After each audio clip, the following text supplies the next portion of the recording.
السلام عليكم ورحمة الله تعالى وبركاته، والصلاة والسلام على أشرف المرسلين وعلى آله وصحبه أجمعين. كل عام وانتم بألف خير إن شاء الله. سنة هجرية جديدة علينا وعليكم بالصحة والسلامة والعافية والخير والتيسير الكتير. اليوم جيت لكم فيديو جديد، واحد الكيك يا البنات خطير خطير خطير خطير بالشوفان. بغيتو ديروا في مول واحد كيف ما هكا او ديروا في مولات صغار كيف ما هكا، اللي بغيتو كيبقى لكم الاختيار. المهم تعطوني الرأي ديالكم في الاخير. الا بغيتو تعرفوا على المقادير وطريقه ديال التحضير ديال هاد الكيك هذا بالشوفان، يلا معنا وخليكم معايا حتى الاخر، ما تمشيوش بعيد. على بركة الله نبداو. عندنا 2 بنانات، 2 بيضات، 250 غرام ديال الشوفان، 2 معالق ديال السنيده، كيبقى على حسب الذوق طبعا. كاين اللي كيبغيش الحلاوه بزاف لانه كاين البنان. هنا بغيتو ديروا الشوكولات ديال كوكيز او هذا انا كان عندي العادي حكيته. خماره ديال 8 غرام عندي، وشويه ديال الفاني، وهادو كيف ما قلت لكم داك المولات الصغار عندكم صغر منهم ديروهم. على بركة الله غناخدو البنان، داك 2 بنانات، وغادي نمعسوهم ان شاء الله مزيان.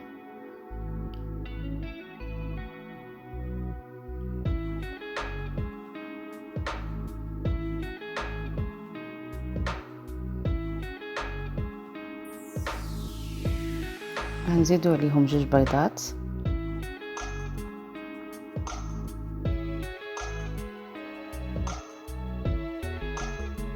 نخلطوهم، ومنها كنزيدو نمعكو هذاك البنان مزيان. 2 معالق ديال سنيده، ما حدنا كنخلطو كما قلت لكم وكنمعكو في البنان. غادي نديرو فاني،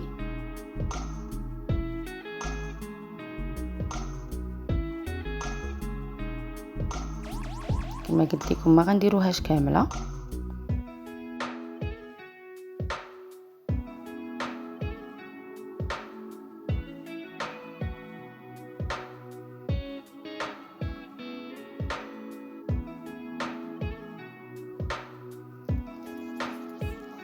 الا كان عندكم كما قلت لكم هذاك ديال الكوكيز مزيان، ما عندكمش انا كان عندي غير كالا حكيتو.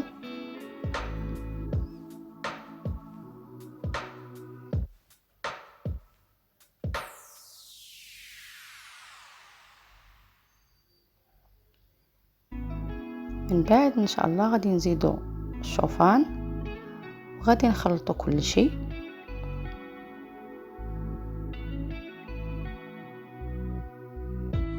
خليكم معايا على بال ما يتجمع الخليط ونرجع لكم. بعد ما جمعنا الخليط غادي نزيدو عليه خماره،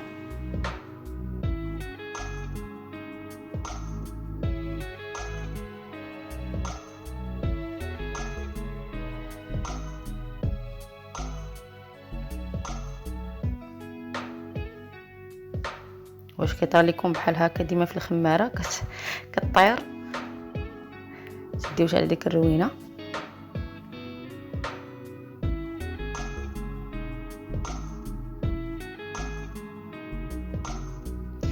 صافي دابا ان شاء الله غندخلو داك الخميره مزيان في الخليط، ومن بعد ان شاء الله غادي نجيبو هذوك المولات نعمروهم ان شاء الله. لما ديروا فيهم لا زبده لا شي حاجه، هما كيديمولاو دغيا. هادو ديال بابي الومنيوم ما كيلصقوش.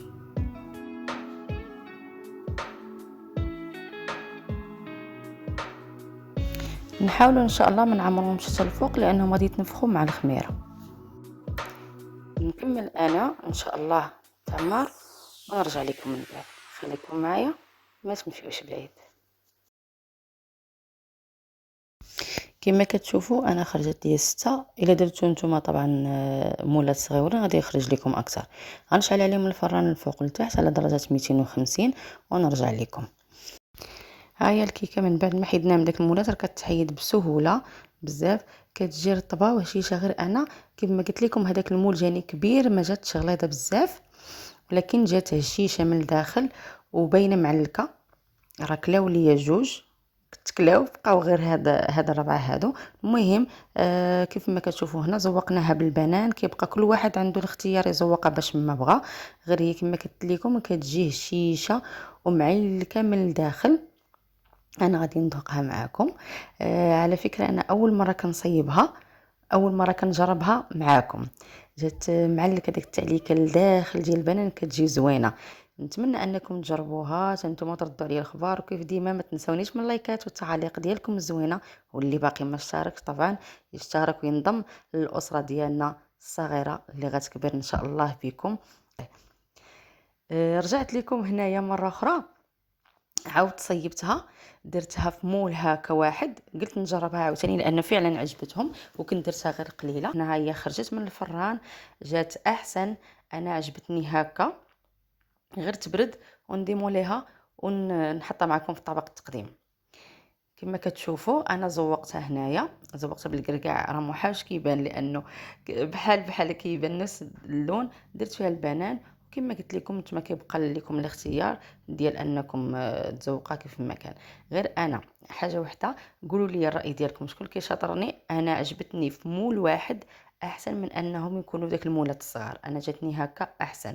غير هي حاجه وحده، انا زدت فيها المقادير، زدت فيها ثلاثة البنانات، ثلاثة البيضات، خمارة ونص، ياغورت نسيت ما درتوش معكم في الفيديو الاول، هنا درت فيه ياغورت مسوس.